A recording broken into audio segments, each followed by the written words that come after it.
الحمد لله نحمده ونصلي ونسلم على رسوله الكريم أما بعد فيقول الله سبحانه وتعالى في القرآن الكريم أعوذ بالله من الشيطان الرجيم بسم الله الرحمن الرحيم إن الإنسان لربه لكنود وإنه على ذلك لشهيد وإنه لحب الخير لشديد وقال أيضا وما الحياة الدنيا إلا متاع الغرور صدق الله العظيم.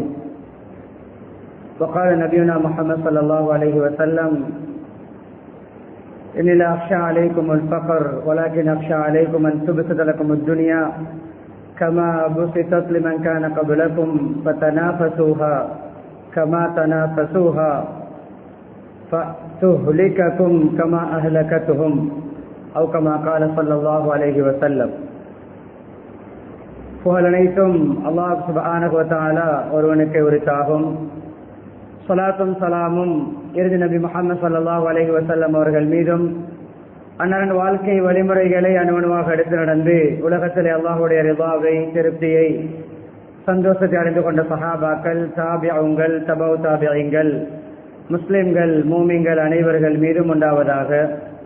புனித ஜும்மாவுடைய கடமை நிறைவேற்றுவதற்காக அல்லாஹ்வின் வீட்டில் ஒன்று கூடியிருக்கும் அல்லாஹ்வின் நல்லடியார்களே, அருமை இஸ்லாமிய சகோதரர்களே, அல்லாஹ் சுப்ஹானஹு வ தஆலா எவைகளை எமது வாழ்க்கையில் எடுத்து நடக்குமாறு ஏவிருக்கிறானோ அப்படியான் அல்லாஹ்வுடைய கட்டளைகளை மதித்து ஏற்று நடக்குமாறும், எவைகளை செய்ய வேண்டாம் என்று தடுத்திருக்கிறானோ, ஹராமாக்கி இருக்கிறானோ அப்படியான் அல்லாஹ்வுடைய தடைகளை, ஹராம்களை, அல்லாஹ் வெறுக்கின்ற விடயங்களை முற்றுமுழுதாக தவிர்ந்து தக்வாவுடன் வாழுமாறு அடியேனையும் உங்களையும் நான் தக்வாவின் மூலம் வசிய செய்து கொள்கிறேன்.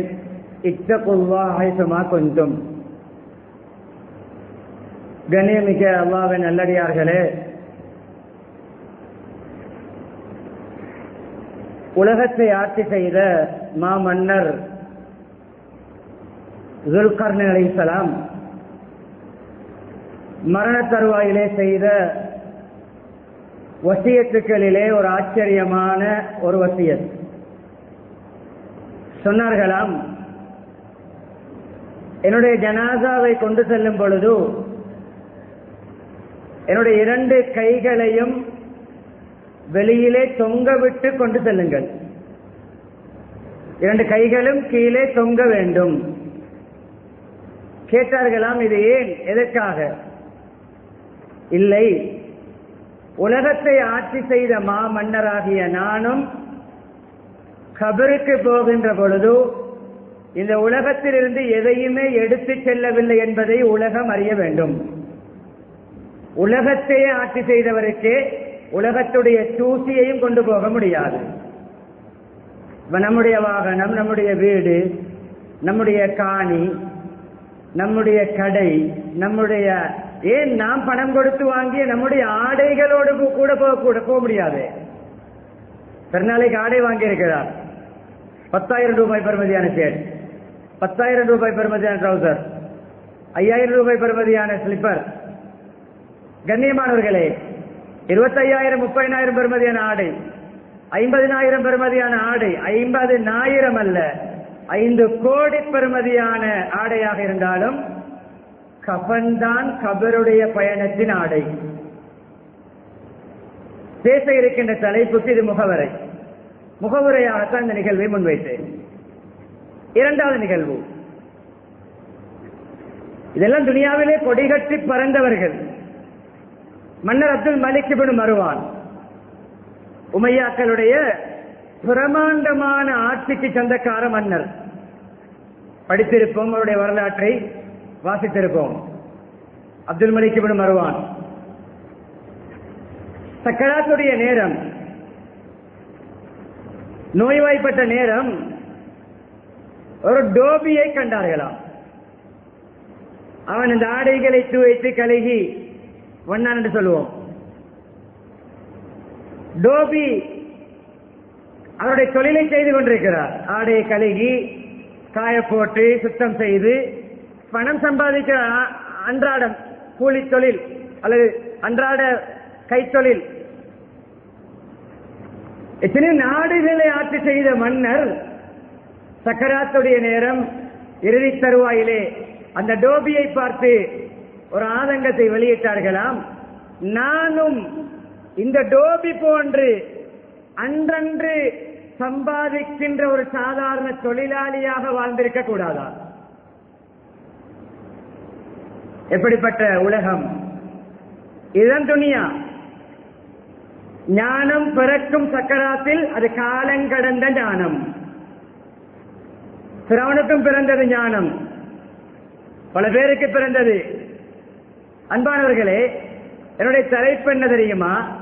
இன்று சகல பிரச்சனைகளுக்குமான காரணம் இரண்டு நபர்கள், ஒரே குடும்பத்தில் இரண்டு சாரார், அது சகோதரர்களுக்கு இடையிலே, அது மச்சான்மாருக்கு இடையிலே, அது வியாபார கூட்டாளிகளுக்கு இடையிலே, ஒரே ஊருக்குள் இரண்டு குழுக்களுக்கு இடையிலே, இரண்டு கட்சிகளுக்கு இடையிலே, இரண்டு நாடுகளுக்கு இடையிலே, எல்லா பிரச்சனைக்கும் ஆணி வேர் துனியா, துனியாவுடைய மோகம், துனியாவுடைய பேரதனம். ஒருவரோடு கோபமாக இருக்கிறோம் என்றால் அதனுடைய பின்னணி, ஒருவரோடு நான் பகை, அந்த பகையின் பின்னணி தீன் அல்ல, துனியா.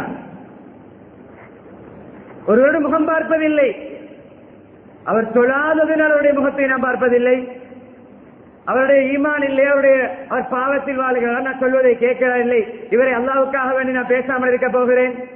மனைவியோடு கணவன் குழம்புவது, கணவனோடு மனைவி குழம்புவது, பெற்றோர் பிள்ளைகளோடு, பிள்ளைகள் பெற்றோர்களோடு, சகோதர சகோதரியோடு, சகோதர சகோதரர்களோடு, எல்லா பிரச்சனைகளுக்கும் பின்னணி துனியா, துனியாவுடைய மோகம். இவர் எனக்கு தரவில்லை, தாத்தாவுக்கு கொடுத்தால் எனக்கு தரவில்லை, தங்கச்சிக்கு கொடுத்தால் எனக்கு தரவில்லை, தம்பிக்கு கொடுத்தால் எனக்கு தரவில்லை, அவரை கண்ணியப்படுத்த என்னை கண்ணியப்படுத்தவில்லை, அவரை அழைத்தார் என்னை அழைக்கவில்லை,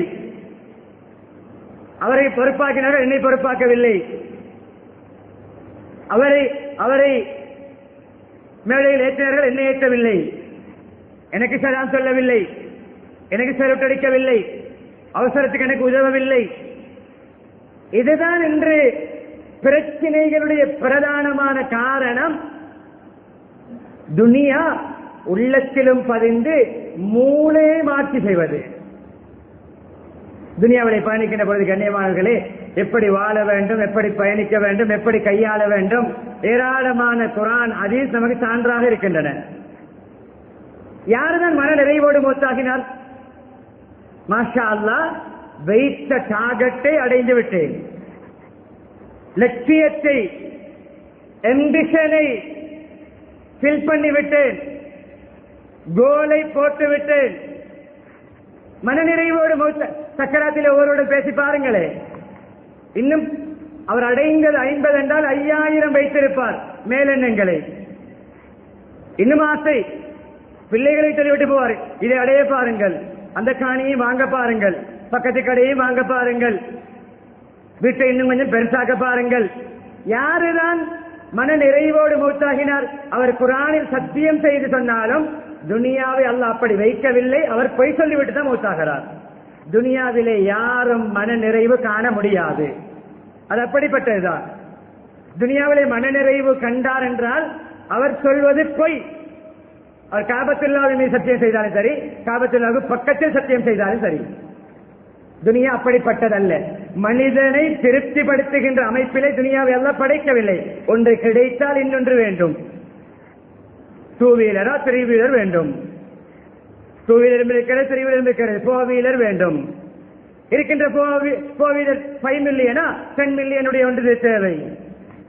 இருப்பது 2 ஏக்கரா 10 ஏக்கராக்க வேண்டும். மாதம் 1 லட்சமா 2 லட்சம் வேண்டும். பேராசையை தூண்டக்கூடியதுதான் துனியா. ஆதமுடைய மகனுடைய ஆசையை, வாயை, வயிற்றை மண்தான் நிறைக்கும் என்றார்கள். கபருக்குள் போகும் வரைக்கும் பேராசை இருக்கும். இதெல்லாம் சொல்கின்ற உண்மை, நபி அவர்கள் சொல்லி காட்டிய உண்மைகள். கண்ணியமானவர்களே, இந்த துனியாவுக்குத்தான் இவ்வளவு சண்டை, சச்சரவு, போட்டி, பொறாமை, வெட்டு, கொத்து, கேவலப்படுத்துவது, மட்டம் தட்டுவது, புறம் பேசுவது, கோல் மூட்டுவது, எல்லாவற்றுக்கும் பின்னால் துனியா.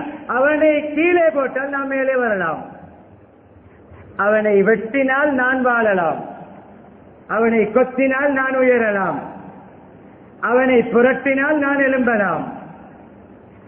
எல்லா விடயங்களுக்கு மத்தியிலே ஆட்டி படைக்கின்ற பல ரூபங்களிலே உருவெடுத்திருக்கின்ற இந்த துனியா நம்மை கபருக்கு போகும் வரைக்கும் ஏமாற்றிக் கொண்டே இருக்கும். அல்ஹாக்கும் தகாசுர், கூடுதலாக சம்பாதிப்பது, கூடுதலாக அடைவது, கூடுதலாக பெருக்கிக் கொண்டே செல்வது உங்களுக்கு எந்த அளவென்றால் ஹத்தா ஜுர்தும் அல் மகாபிர், கபறுகளுக்கு நீங்கள் செல்லும் வரைக்கும் அதிகரிக்க வேண்டும், பெருக்க வேண்டும், வளர்க்க வேண்டும், முன்னேற வேண்டும் என்ற ஆசை உங்களை பராக்காக்கிவிட்டது.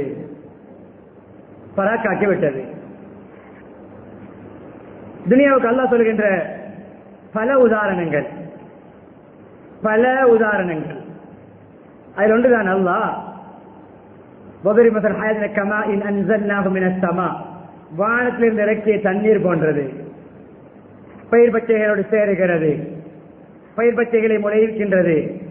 அந்த பயிர் பச்சைகள் அறுவடை சீராக அமைந்தாலும் பரவாயில்லை, சும்மா எஜாலு ஹொசாமா, பதறுகளாக ஆக்கிவிடுகின்றன. அறுவடை செய்ய நெருங்குகின்ற பொழுதுக்குள்ளா நிறுத்திவிடும், நோய் பிடித்துவிடும், அப்படியே பதறுகளாக மாறிவிடும். ஒரு நெல்லுக்குள்ளும் அரிசிருக்காத அளவு அப்படியே புஷ்டாகிவிடும். இது போன்ற ஒரு புஷ் அப்படியே பதறுகளாக ஆகுவது துனியாவுடைய உதாரணம் என்று அல்லாஹ் சொல்கிறார். முஹம்மது ஸல்லல்லாஹு அலைஹி வஸல்லம் அவர்கள் சஹாபாக்களோடு குப்பைகள் கொட்டப்படக்கூடிய ஒரு இடத்தை தாண்டி சென்றார்கள். அந்த குப்பையிலே காது குட்டையான, அது கட்டக்காது, அது மதிப்பற்ற ஒரு ஆடு, பெருமதி இல்லை, உயிரோடு இருந்தாலே பெருமதி இல்லை, கட்டக்காதுன்னு சொல்வார்கள். அது செத்து பிணமாக இருக்கிறது. அந்த ஆடு, அந்த ஆட்டின் செத்த பிணம். காட்டி கேட்டார்கள், யாராவது உங்களில் இதை ஒரு திருகத்துக்கு வாங்குவீர்களா? ஒரு திருகம் கொடுத்து இந்த ஆட்டின் பிணத்தை வாங்குவீர்களா? யார சொல்லல, உயிரோடு இருந்தாலே அதற்கு விலை குறைவோ. செத்த ஆட்டை ஒரு திருகம் கொடுத்து யார்தான் வாங்குவார்? சொன்னார்கள், இதுதான் துனியா.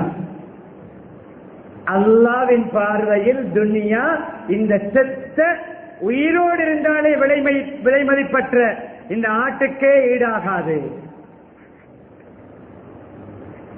லஹாக் இப்னு சுஃபியான் ரலியல்லாஹு அன்ஹு அவர்கள் ஒரு சாப்பிட தயாராக இருக்கின்ற பொழுது கேட்ட நபி அவர்கள், லஹாக்கின் உங்களுடைய சாப்பாடு என்ன சாப்பாடு?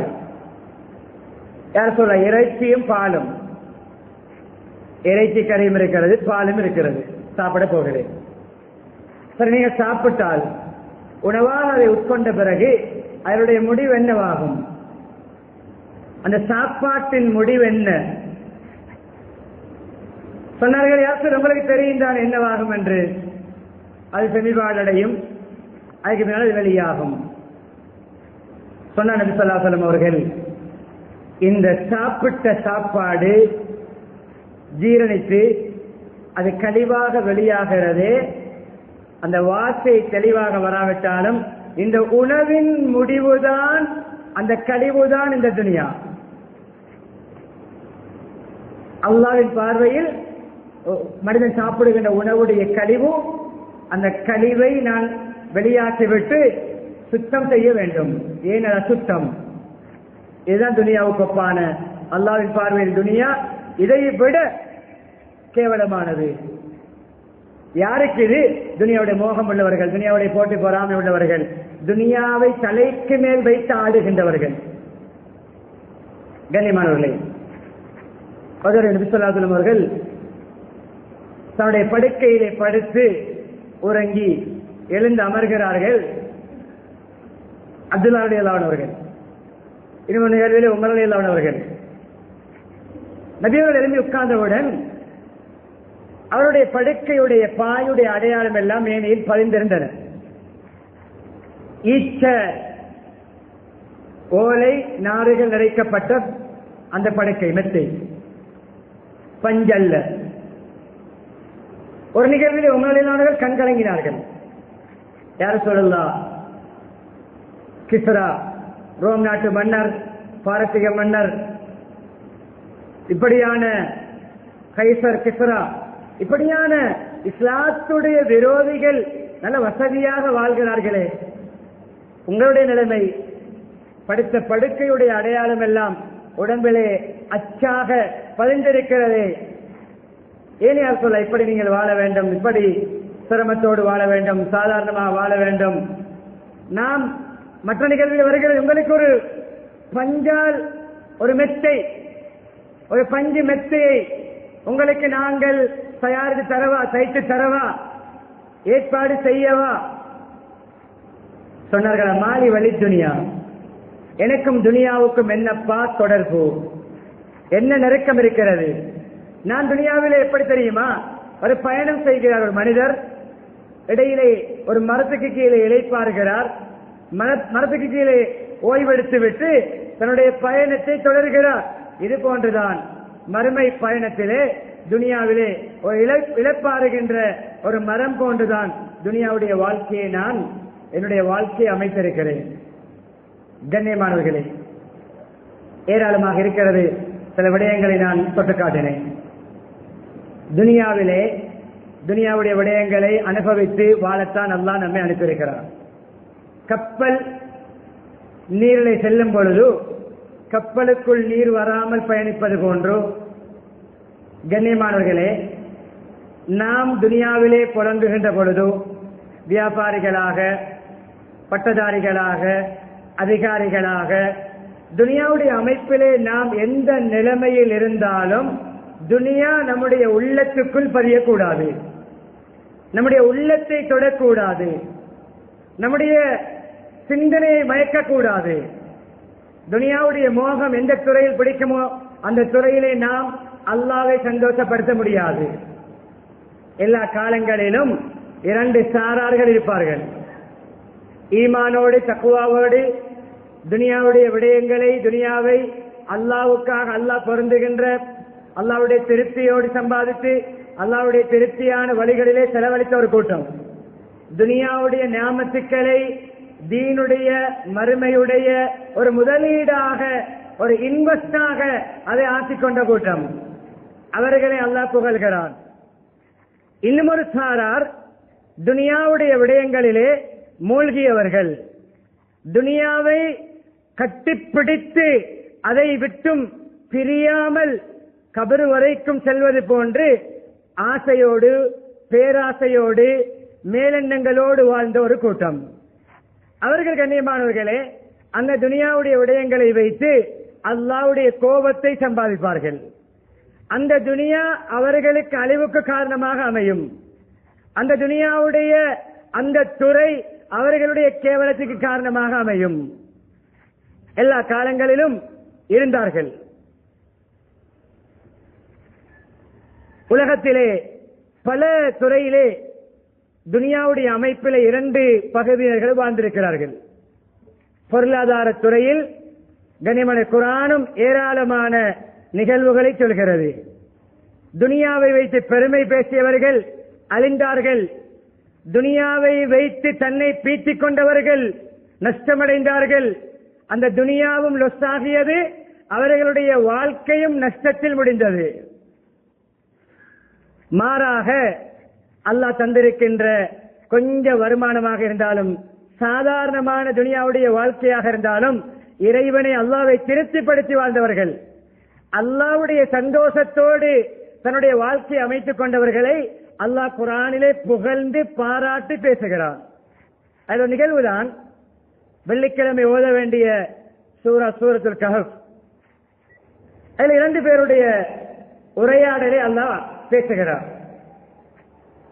இரண்டு சகோதரர்கள், ஒருவர் பணக்காரர், காணி பூமிக்கு சொந்தக்காரர், இன்னும் ஒருவர் ஒரு சில பிராணிகள், மிருகங்களுக்கு சொந்தக்காரர்.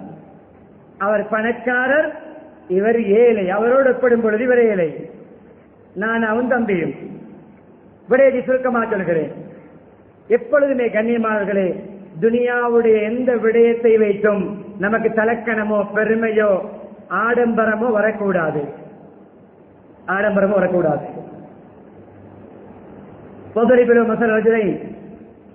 உங்களுடைய உம்மத்துக்கு 2 மனிதர்களுடைய நிகழ்வை உதாரணமாக சொல்லி காட்டுங்கள். ஜால்நாளி அதிகமா ஜன்னத்தை மின்னானாப், இருவரில் ஒருவருக்கு 2 திராட்சை தோட்டங்கள்.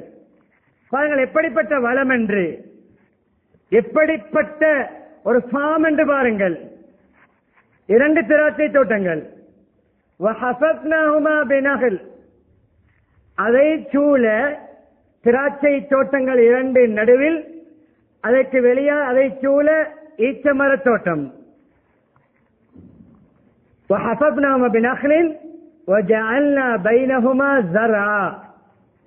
அந்த 2க்கு மத்தியில், ஈச்சமர தோட்டத்துக்கும் திராட்சை தோட்டத்துக்கும் மத்தியிலே வயல் நிலம். 3 வகையான விவசாய துறைகள். ஒன்று ஈச்சமரம், இன்னும் ஒன்று திராட்சை தோட்டம். கண்ணியமானவர்களே, 2க்கு மத்தியிலே பயிர் நிலம். وفجرنا خلالهما نهرا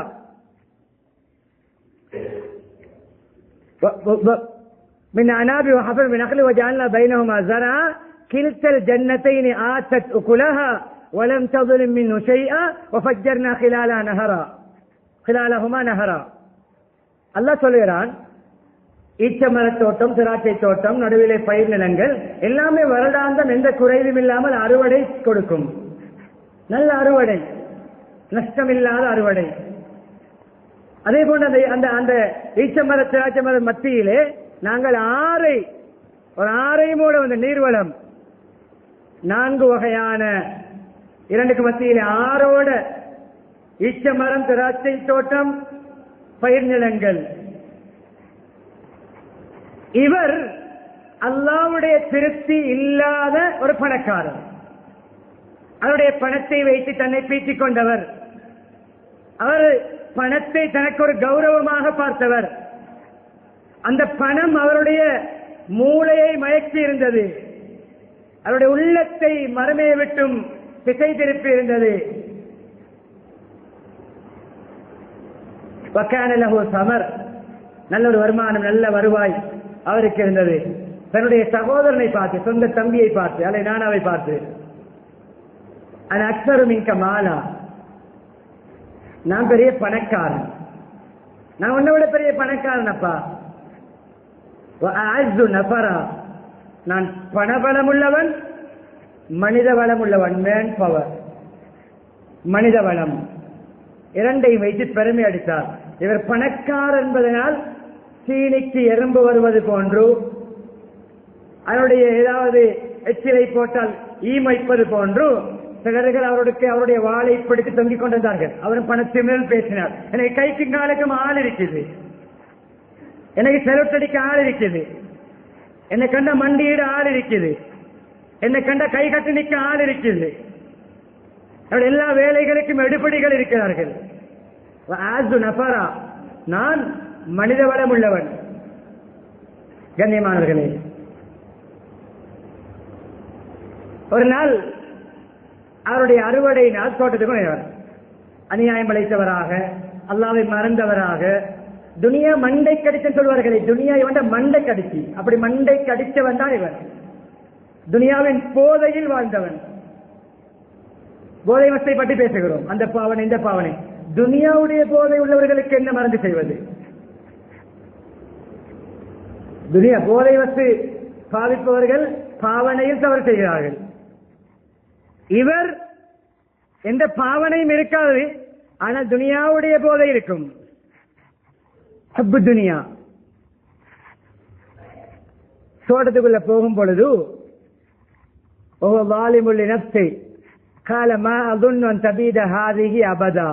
பெரிய நினைப்போடு ஒரு வசனம் சொன்னான்.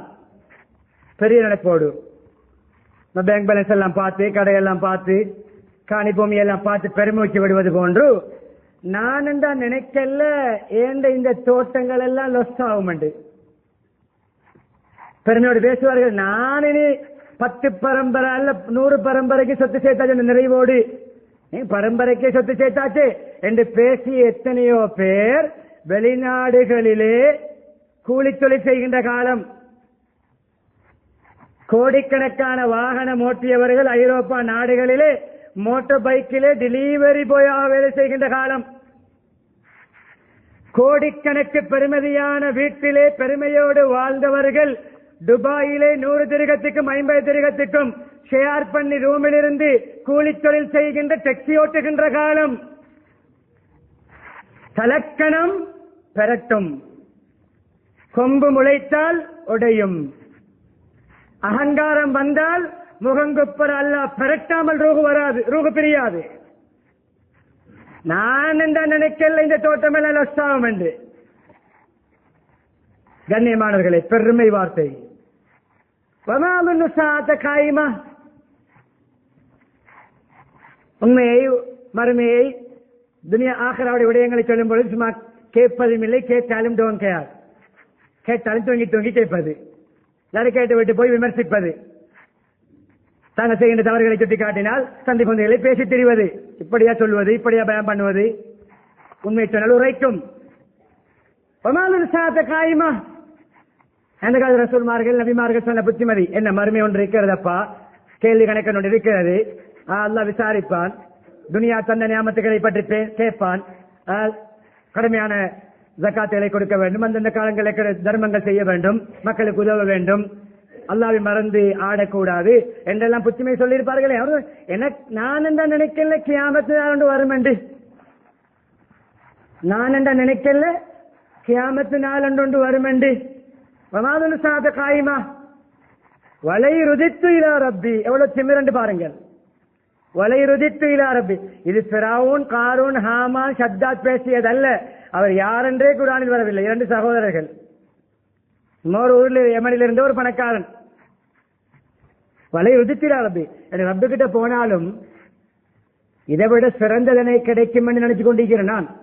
இதை விட சிறந்தது அல்லாஹ் கிட்ட கிடைக்கும். எனக்கு தக்குவா இல்லை, அல்லாஹ்வுடைய பயம் இல்லை, துனியாவுடைய மோகத்தில் வாழ்ந்து கொண்டு இதான் போதை என்பது.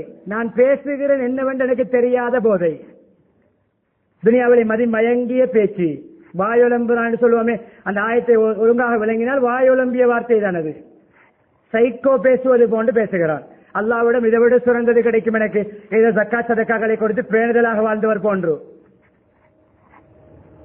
சிறந்த தங்குமிடம் கிடைக்கும். தம்பி அல்லது நானா உடன் பிறந்த சகோதரர், சாதாரண வாழ்க்கை, ஈமான்தாரி, தீனோடு தக்வாவோடு அல்லாஹ்வுடைய திருப்தியோடு வாழ்ந்த அந்த சாதாரண சில பிராணிகள் தான் அவருடைய சொத்து.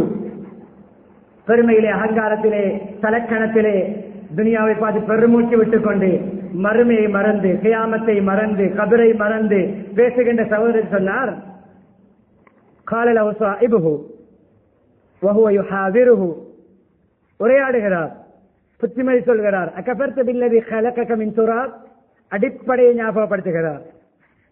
அடிப்படை, பழசை மறக்காதே, ஆரம்பத்தை மறக்காதே. இன்று சம்பளம் கொடுக்கிறோம், 10 வருடங்களுக்கு சம்பளம் எடுத்ததை மறக்க கூடாது. இந்த கண்டெய்னரில் நம்முடைய என்ன மூடைகள் நம்முடைய பேக்கேஜில் வந்து இறங்குகின்றன, கோலைன் போட்டு இறக்குகிறோம். 20 வருடங்களுக்கு முன்னால் மூடை இறக்கியதை மறக்க கூடாது, நாட்டாமை வேலை செய்ததை. இன்று பெரிய டெக்ஸ்டைல் ஷோரூம் வைத்திருக்கிறோம். 15 வருடங்களுக்கு முன்னால் வீட்டிலே தைத்த ஆடைகளை புஸ்தைகளில் வித்து தெரிந்தது மறக்கக்கூடாது. இன்று 50 லட்சத்துடைய வாகனம் கிடைத்திருக்கிறது. 10 வருடங்களுக்கு முன்னால் பஸ் ஹோல்டிலே பஸ்ஸுக்காக காத்திருந்ததை மறக்கக்கூடாது. அன்பானவர்களே, கலகமின் சுறா, உன்னை மண்ணால் படைத்த அல்லாவை புறக்கணிக்கிறாயா? ஆதம் மண்ணாலும் சும்மா மின்னு துஃபா, உன்னை இந்திரிய துளியாலும். ஆரம்பம் ஆதம் நேரடி மண், மனிதர்கள் இந்திரிய துளி, மண்ணுடைய அடிப்படை இந்திரிய துளி. சும்மா மின்னு துஃபா, இந்திரிய துளியால் உன்னை படைத்த அல்லாவை மறந்து பேசாதே. சும்மா சவ்வாக்க ரஜுலா, பின்பு உன்னை ஒரு நல்ல சீரான ஒரு மனிதராக உருவமைத்த அல்லாஹ்வை ரப்பை மறந்து பேசாதே. சுமசவாக ரஜுல் லாக்கின்ன ஹுவல்லாஹு ரப்பி வலா உஷ்ரிகு பிரப்பி அஹதா. என்றாலும் நான் என்னுடைய ரப் அல்லாஹ், அல்லாஹ் என்னுடைய இரட்சகன், என்னுடைய ரப்புக்கு எதையும் யாரையும் எதையுமே இணையாக்க மாட்டேன். ஈமானிய புத்திமதி, நல்ல புத்திமதி சொன்னார். இந்த புத்திமதி அவர் கணக்கெடுக்கவில்லை, அதை அவர் ஏற்றுக்கொள்ளவில்லை, அதை புறக்கணித்தார். அதுக்கு அடுத்ததாக சொன்னார், வலவுலாய் தகல்த ஜன்னதக குல்த மாஷா அல்லாஹ் லா குவத இல்லா பில்லாஹ். தோட்டத்துக்குள் நுழையும் பொழுது மாஷா அல்லாஹ் சொல்லிக் கொண்டு நுழை, பெரிய ஆள் மாறி பேசிக்கொண்டு போகாதே, இதெல்லாம் ஆகாது, இது பெரிய வருமானம், பெரிய இன்கம், பெரிய இன்வெஸ்ட்மெண்ட் பேசாதே. தலக்கணத்தில் மாஷா அல்லாஹ் சொல்லிக் கொண்டு போ. அல்லாஹ் நாடு எப்படி நடக்கும், அல்லாஹ் நாடியை தந்தான், அல்லாஹ்வுடைய நாட்டப்படி கிடைத்த பாக்கியங்கள் என்று சொல். லா குவத இல்லா பில்லாஹ், எந்த ஆற்றலும் சக்தியும் அதிகாரமும் திறமையும் எனக்கு கிடையாது அல்லாஹ்வுடைய உதவி இல்லாமல் என்று சொல். மாஷா அல்லாஹ் லா குவத இல்லா பில்லாஹ் சொல்லிக் கொண்டு தோட்டத்துக்குள் போ. நீ அப்படித்தான் போக வேண்டும். மாலா, என்னை நீ குறைந்த சாதாரண மனிதராக, குறைந்த வருமானம் உள்ளவராக, ஏழையாக பார்த்தாலும் அல்லாஹ் எனக்கு சிறந்ததை தர போதுமானவன். சம்பவம் தொடர்கிறது. அறுவடை நாள் தோட்டத்துக்குள் போனான். கனிமனை அறுவடை செய்துவிட்டு அடுத்த முறை விதைப்பதற்காக அந்த விளைஞ்சிருக்கின்ற கழிவுகளை அப்படியே எரித்து விடுவார்கள் நெருப்பால். மீண்டும் அந்த வயலை செய்ய வேண்டும், தோட்டத்தை செய்ய வேண்டும் என்ற வயலிலே அந்த தோட்டம் அப்படியே அறுவடை நாளிலே ஒரு வானத்திலிருந்து ஒரு நெருப்பு காற்று வந்து இடி விழுந்தன்னு சொல்வார்களே, இடி என்ன நெருப்பு தான் வரும். அப்படியே தோட்டத்துக்கு இடி விழுந்து அந்த தோட்டம் அப்படியே கருகி, அப்படியே ஒரு கனி, ஒரு பலவர்க்கம், ஒரு விதை பயிரை அறுவடை செய்ய முடியாமல், கனியை அறுவடை செய்ய முடியாமல் லொஸ்ஸாகினான். அதுக்கு பின்னால் கையை புரட்டி புரட்டி, அநியாயம், எவ்வளவு இன்வெஸ்ட் பண்ணினேன், எவ்வளவு செலவழித்தேன், எவ்வளவு கேபிட்டல் போட்டேன், யுகல்லிபு கஃபை, கையை இப்படி புரட்டி புரட்டி புரட்டி, அநியாயம் அநியாயம், யுகல்லிபு கஃபை அலாமா அம்சக ஃபீஹா, அப்படி தலைகீழாக புரண்டிருந்தது தோட்டம். ஒரு நிமிடம், ஒரு வினாடியில் தலக்கணம், பெருமை, மோகம், துனியாவுடைய போதை லொஸ்டாக்கியது. வெறுங்கையோடு மாறினான். இது பலருக்கு நடந்து கொண்டிருக்கக்கூடிய காலத்தில் தான் நான் இந்த விடயத்தை பேசிக் கொண்டிருக்கிறேன். முடிக்கிறேன்.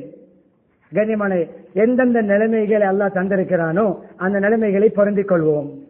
அதை மறுமைக்கான முதலீடாக மாற்றிக்கொள்வோம். அதை வைத்து எப்படி நிரந்தர வாழ்க்கையை தயாரிப்பது, அதை வைத்து நம்முடைய உறங்கும் அறை, பெட்ரூமை அலங்கரிக்கலாம். நம்முடைய பெட்ரூமில் ஏசி போடலாம், பஞ்சனை மெத்தைகள் வாங்கலாம், பெருமதியான படுக்கைகளை போடலாம், பெருமதியான ரூம் செட்டுகளை போடலாம். நடுத்தரமாக தேவைக்கேற்றவாறு பாவிப்பை தவறல்ல, ஆடம்பரமாக இருக்கும் என்றால் அங்கே கபரை அலங்கரிக்க கிடைக்காது. இங்கு கண்ணியமானவர்களே, எங்க போனாலும் ஏசி, எங்க போனாலும் அவருக்கு கூல், எங்க போனாலும் அவருக்கு வெயில் படாது. இங்கு அதிலே கவனம் செலுத்தி அலைந்து திரிந்து தொழுகையும் கிடையாது, குர்ஆனும் கிடையாது, திக்ரும் கிடையாது, ஜகாத்தும் கிடையாது, சதக்காவும் கிடையாது, ஹஜ் கடமை, ஹஜ்ஜும் கிடையாது. பிரான்ச்சுக்கு மேல் பிரான்ச் திறந்து கொண்டு போகிறார், வியாபாரத்தை முதலீடு செய்து கொண்டு போகிறார். ஹஜ்ஜும் இல்லை, ஜகாத்தும் இல்லை, சதக்காவும் இல்லை, சமூக பணிகளும் இல்லை. ஏழைகள், அனாதைகள், விதவைகள் யாருக்கும் உதவாமல் அவர் பணத்தை பெருக்கிக் கொண்டு போனால் அங்கு மஹ்ஷரிலே வியர்வையில் மூழ்க தேவைப்படும். இங்கு நல்ல வழிகளா, இங்கு நட்பணிகளா, அங்கு அரிசிக்கு கீழே நிழல் கிடைக்கும். மஹ்ஷர் மைதானத்திலே அரிசிக்கு கீழே நிழல் பெறலாம். இங்கு கண்ணியமானவர்களே, தில்லுமுள்ளு, ஜில்மால், ஸ்மக்லிங், கடத்தல், இல்லீகல் எல்லா விடயத்தையும் செய்து எப்படியோ பணக்காரன் என்ற பெயரை தக்க வைத்துக் கொள்ள வேண்டும். யாருடையாவது பறித்து, யாருடையாவது கொல்ல போட்டு, யாருக்காவது வைத்தால் அடித்து, யாருக்காவது நஷ்டத்தை கொடுத்து நான் வாழ வேண்டும், நான் வளர வேண்டும், கள்ள டிகிரிகளை தயாரிக்க வேண்டும், லஞ்சம் கொடுக்க வேண்டுமா, எல்லாம் கொடுத்து செட்டில்மெண்ட் பண்ணி தன்னுடைய அந்த பொசிஷனை, தன்னுடைய ஸ்டேட்டஸை பாதுகாப்பார் யார்? துனியாவுடைய போதை அடித்தவர். அவருக்கு நடக்கும். அங்கு நல்லவர்களுக்கு இங்கு கணக்கு வழக்கெல்லாம் எல்லாம் என்ன, பில் புக்கை ஒழிக்கலாம், என்ன வருமான வரிக்கு காட்டாமல் மறைத்து செய்யலாம், இல்லீகலாக செய்யலாம், அண்டர் கவரிலே செய்யலாம், திரைமறைவிலே செய்யலாம், கருப்பை வெள்ளையாக மாற்றலாம், மணி வாஷ் பண்ணலாம், பிளாக் மணியை ஒயிட் மணியாக மாற்றலாம். எல்லா தில்லு முள்ளுகளையும் செய்து பெஜிரோவிலும் ஆடம்பர வீட்டிலும் வெளிநாட்டு பயணங்களும் ஆடம்பர வீடுகளும் ஆடம்பர பயணங்களும் ஆடம்பர வாழ்க்கையும் வாழலாம். கணக்கு வழக்குகளை ஆங்காங்கே ஏதோ தில்லுமுள்ளு செய்து காட்டிவிடலாம். கண்ணியமான நம்முடைய வாழ்க்கையின் கணக்கு வழக்கு எழுதப்பட்ட அந்த ஏடு 3 வகையாக கொடுக்கப்படும். ரிப்போர்ட் கொடுக்கின்ற நம்முடைய வாழ்க்கையின் ரிப்போர்ட் கிடைக்கின்ற நிகழ்வில் 3 சாரார். நூத்திய கிதாபி யமீனி வழக்கரத்திலே ஏடு, அவர்கள் சொர்க்கவாதிகள். நூத்திய கிதாபி ஷிமாலி இடக்கரத்திலே ஏடு, அவர்களும் நரகம். 3வது ஒரு கூட்டம் இருக்கிறார்கள், வலக்கரமும் அல்ல இடக்கரமும் அல்ல, முன்பக்கமே இல்லை, அவர்களுடைய முகத்தை கூட பார்ப்பதற்கு அல்லாஹ் வெறுப்பார். பின்பக்கம் கொடுப்பான், இந்த கையை பின்னுக்கு போட்டு எடுத்துக்கோ, முகத்தையும் காட்டினாலே. கண்ணியமான எந்த கூட்டத்திலே சேருவோம்? வலக்கரத்தால் கண்ணியமாக அழைத்து கௌரவமாக தருகின்ற அந்த கூட்டத்திலே சேர வேண்டுமா? துனியா தலை கடிக்க கூடாது, உள்ளத்திலே பதியக்கூடாது, போட்டி பொறாமைகள் துனியாவிலே வரக்கூடாது, ஆசா பாசங்களுக்கு அடிபணியக்கூடாது, பொருளாதார ரீதியான மார்க்க கடமைகளை நிறைவேற்ற வேண்டும். எனவே கண்ணியமானவர்களே, பேசிய விடயங்கள் சில விடயங்களை தான் முன்வைத்தேன். தாமதித்து ஆரம்பித்தோம், ஏதோ தங்கடம் என்றாலும் பேசிய விடயங்களில் எந்த துறையில் ஈடுபட்டாலும் இந்த துறையிலே நான் அல்லாஹ்வை எப்படி சந்தோஷப்படுத்துவது, என்னுடைய மௌத்தை எப்படி அழகாக்குவது, என்னுடைய கபரை எப்படி சொர்க்க பூங்காவாக மாற்றுவது, எப்படி வழக்கரத்திலே ஏட்டை பெறுவது, எப்படி அரிசிக்கு கீழே நிழல் பெறுவது, எப்படி கேள்வி கணக்கில்லாமல் சொர்க்கம் போவது என்பதற்கு துனியாவை பெருமைக்கும் ஆடம்பரத்துக்கும் போட்டிக்கும் பொறாமைக்கும் இலக்கான ஒரு உரித்தான ஒன்றாக மாற்றக்கூடாது. துனியாவை ஒரு அன்றாட தேவைகள் நிறைவேற்றுகின்ற அந்த பாணியை பாவித்துவிட்டு அதிலே முதலீடு செய்து மறுமையிலே மா கத்தம் ஹயாத்தி யாலைத்தனி கத்தம் துளி ஹயாத்தி என்னுடைய வாழ்க்கைக்கு முதலீடு செய்து முற்படுத்தி அனுப்பியிருக்கலாமே என்ற அந்த ஆதங்கம் அங்கு வராமல் முட்கூட்டி அனுப்பி அந்த துனியாவை தேவைக்கு பயன்படுத்தி மறுமைக்கு முதலீடு செய்கின்ற பாக்கியத்தை அல்லாஹ் நம் அனைவரும் தந்துடுவானாக. யாருடைய பாவங்களை மன்னித்தருள்வாயாக, நம்முடைய பெற்றோருடைய பாவங்களை மன்னித்தருள்வாயாக, மனை மக்களுடைய பாவங்களை மன்னித்தருள்வாயாக, சகோதரருடைய பாவங்களை மன்னித்தருள்வாயாக, பூரா முஸ்லீம்கள் மூமின் அனைவருடைய பாவங்களை மன்னித்தருள்வாயாக. யா அல்லாஹ் ஈமானை தருவாயாக, இஸ்லாமிய பண்புகளை தருவாயாக, உன்னுடைய நியாமத்துகளை வளங்களை உனக்கு பொருத்தமாக பயன்படுத்த கிருபை செய்வாயாக. துனியாவிலே போட்டி பொறாமைகளை விட்டு பாதுகாப்பாயாக, ஆடம்பரத்தை விட்டு பாதுகாப்பாயாக, பெருமையை விட்டு பாதுகாப்பாயாக, அகங்காரத்தை விட்டு பாதுகாப்பாயாக. துனியாவின் மூலம் உன்னுடைய திருப்தி அடைய கிருபை செய்வாயாக. பொருளாதார ரீதியான உரிமைகளை கடமை நிறைவேற்ற கிருபை செய்வாயாக.